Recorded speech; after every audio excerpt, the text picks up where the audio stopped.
خپرونې په لور ځو. نن چې کوم ژور قدرمن مېلمه دی هغه د مفتي محمد افضل کاسې صاحب. مفتي محمد افضل کاسې صاحب ته تاسو سره مشوره خوشحاله اوسئ. جزاک الله چې راغلئ. الله دې خوشحاله او رفاقت سره خپل مېلمنو خواته به راځم. مفتي محمد افضل صاحب د ټولو اول خو ستاسو دا پوښتنه کوم چې د عاشورې معنا او فضیلت د قرآن او حدیث رڼا کې څه دی؟ که کتونکو ته دا وایي نو ډېر ښه وایي. عاشورا اصل کې عشره په عربي کې لسم لس ته مقدس نو عاشورا ټول د محرم لسمه ورځ ده. د دې د وجې دې ته عاشورا ویل کېږي.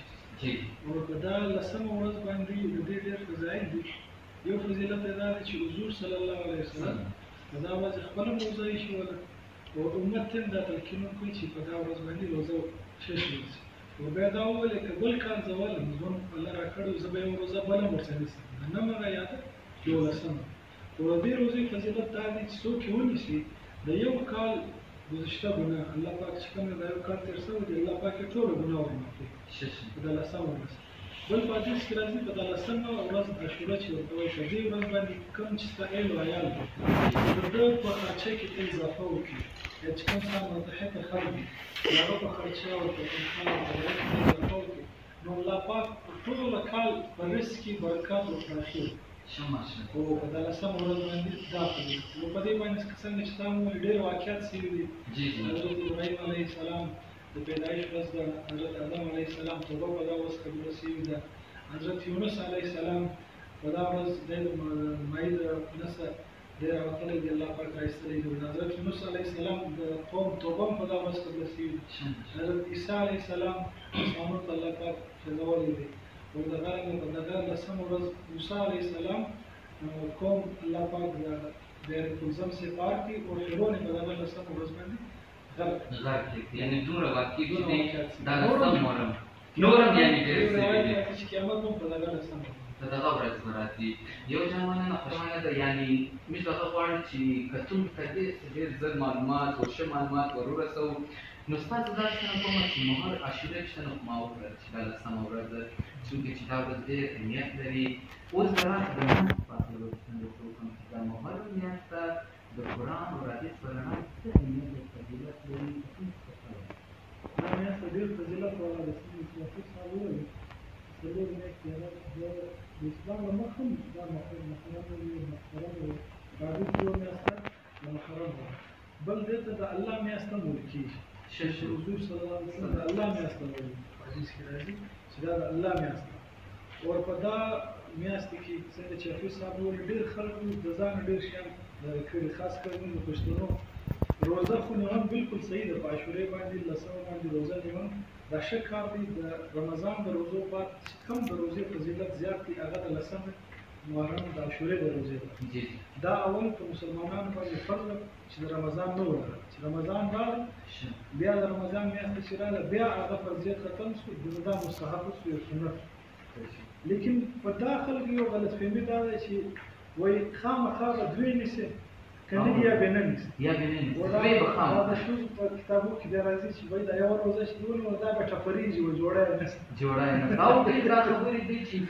ډېر خلک چې دوی هغه غریبان کمزوري هغه نیسي نه وایي هغه کم از کم یوه ونیسي دا هم ډېر. نو کم کسان چې یوه نیویسي هغه یوه ونیسي هغه فضیلت دی. که دوی نیویسي خو ښه خبره. حضور صلی الله علیه وسلم زه دوی نیسم د یهودو مخالفت کوم. لیکن کم چې کمزوره کسان دي هغه چې دا بوت وګوري هغه یې ول هم پرېږدي.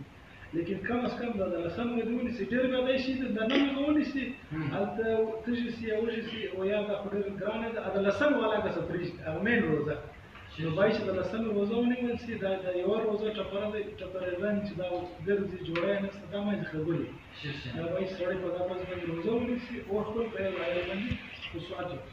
اور مفتي صاحب ما درته خبره کاټوم یو بل خبره ما اورېدلې ده دا شیان چې تا ولې خپل عیال عیال دی وکړي دا حکیم دوی وایي څه مخصوصه شیان دي دا ونه خورئ هېڅ مخصوصه شی خپل د وس مطابق سنت یو ښه شی پخوم عام روټین سي یو ښه بړکن یو شی پوخ سي. بل دا دی چې په دا ورځ باندې کوم جیب خرچ ته ورکړې کور والا د کوچنیانو په هغې باندې چې ته باید چې اضافه وکړي. زموږ استادان هم خپل چې کوم سټاف وو د هغوی به په تنخواه کې به په دغه ورځ باندې اضافه کوله. ودا د بیا د کال لپاره په دې کې برکت راځي. او یو بله خبره دا ده چې په عام طور باندې د دې خلکو د دې خوا توجه نه راځي، هغه دا ده چې دا د اسلامي میاشتو د قمري کلنډر اوله میاشت ده. اوله محرم داسې دی چې پوره کال ستا ختم شو. نو په دې باندې دا کول پکار دی چې موږ دا ټول ژوند چې موږ تېر کړی دی 20 کاله دی 30 کاله دی 40 کاله دی، په دې باندې توبه کول پکار. موږ خو چې نیو اییر راشي په هغې باندې خو ګرده وایي چې نیو اییر ریزولوشن به لیکو، دغه به کړو دغه به کړو، لیسټونه جوړ کړو. لیکن د اسلامي میاشتې اوله میاشت ده دا هم ستاسو پوره کال ختم شو، یو نوی کال شروع کېږي، یو نوی ژوند شروع کېږي. نو په دا باندې وایي چې موږ توبه وباسو، ورخپل د نوی ژوند د نوي کال نوی عزایم چې باید په دې کې به موږ ګناه نه کړو، په دې کې به موږ د زیات څه زیات صدقات کړو، په دا میاشت کې به موږ زیات څه زیات د الله خوا ته متوجه کېږو. نور داسې کارونه دي چې هغه باید چې موږ په دا میاشت کې دا اوله میاشت ده د ځان څخه ولیکو چې پوره کال به زه دا کار کوم. یعنې بېشک واقعي ماشاءالله ډېر ښایسته معلومات مفتي صاحب او رفیع صاحب راکوي. ډېر کسان څه ما ډېرې خبرې اورېدلې، خو ټول ته دغه وایم چې اسلامي معلومات باندې څوک خبر نه وي، باید خپل د ځانه موږ خبرې جوړې نه کړو. مفتیان سته ماشاءالله، ښه عالمان سته، باید چې دوی له ورسو کوم چې دا زموږ مسلې مسایل دي دا پوښتنه ځینې وکړو. نو بیا په دې کې به ګناه هم نه وي. که حافظ صاحب چې ویل یعنې خپل د ځانه یو خبره راوړل دا یو بدعت ګناه ده. نو کله مفتي صاحب چې ویل یعنې چې اسلامي نوی کال شروع کېږي، نو باید چې د الله څخه موږ معافي وغواړو، توبه وکړو. الله خو مهربانه ذات دی، بنده چې هر څه نه ګناهګاره سي، مګر الله د ده توبې ته ګوري چې بنده کله توبه وکړي. او چې بنده توبه وکړي زړه د اخلاصه، نو الله مهربان ذات چې دی هغه یې معاف کړي.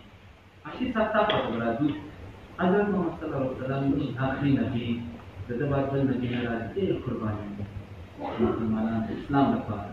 بیا د دې سره سره د صحابه کرام ډېر قربانیان دي د اسلام مسلمانانو لپاره. د دوی قربانیانې چې په زړه کې دوی ژوندي، د دې لپاره کوم داسې عمل پکار دی چې هغه موږ وکړو چې الله هم راته راځي موږ هم بنده کړي. دې لپاره اول خو دا دی چې یو شي باندې سړی ځان خبر کړي، بیا هغه په عمل کې راځي.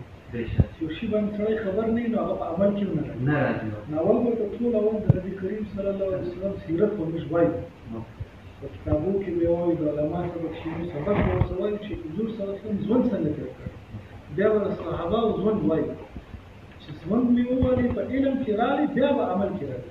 نن مسله دا ده موږ فزیکس وایو، کیمستري وایو، بایو وایو، دې ته زیات ټایم ورکوو. لیکن ته زه درته وایم چې ته په کلاس کې پوښتنه وکړه چې د صحابهو څو صحابهو نومان در باندې دي، په مشکل 2-3 دي. او د حضور صلی الله علیه وسلم ژوند باره کې پوښتنه وکړه چې چا یو کتاب ولیدی د حضور صلی الله علیه وسلم پوره ژوند چاته معلوم دی چې د ژوند څنګه تېر کړی. نو دا اول وایي چې موږ علم حاصل کړو، بیا په دې باندې عمل وکړو. دا څنګه چې ما اول درته وویل اسلامي میاشت اول میاشت ده پوره اسلامي کال، نو په دې باندې دا خو یو توبه کول پکار دي. بل د روان کال لپاره خپل ټارګېټونه باید سړی متعین کړي. دا زما دا عزایم دي. په هغې کې یو کار دا هم شي دی چې زه به د قرآن ترجمه وایم، زه به د حضور صلی الله علیه وسلم سیرت وایم، زه به د صحابهو ژوند باره کې علم حاصلوم. نو دا باید چې ستا په ټارګېټانو کې د خلکو د خپل قدم ولر دوی باید خپل ټارګېټ وکړي چې په دا کال کې کم از کم دی وایي د قرآن ترجمه خو وایم، الله پاک قرآن راکولی دی زموږ لپاره په قرآن کې دي. نو څنګه چې موبایل سړی وایي چې په موبایل سره د کوچنۍ ګاډي ورسړی چې په دغه اسراف وکړي د موبایل استعمال که څوک راولاړ چې موبایل دیواله ووایي خبر ورسره کړي ما وکړي د موبایل خو ما چې تباه شو.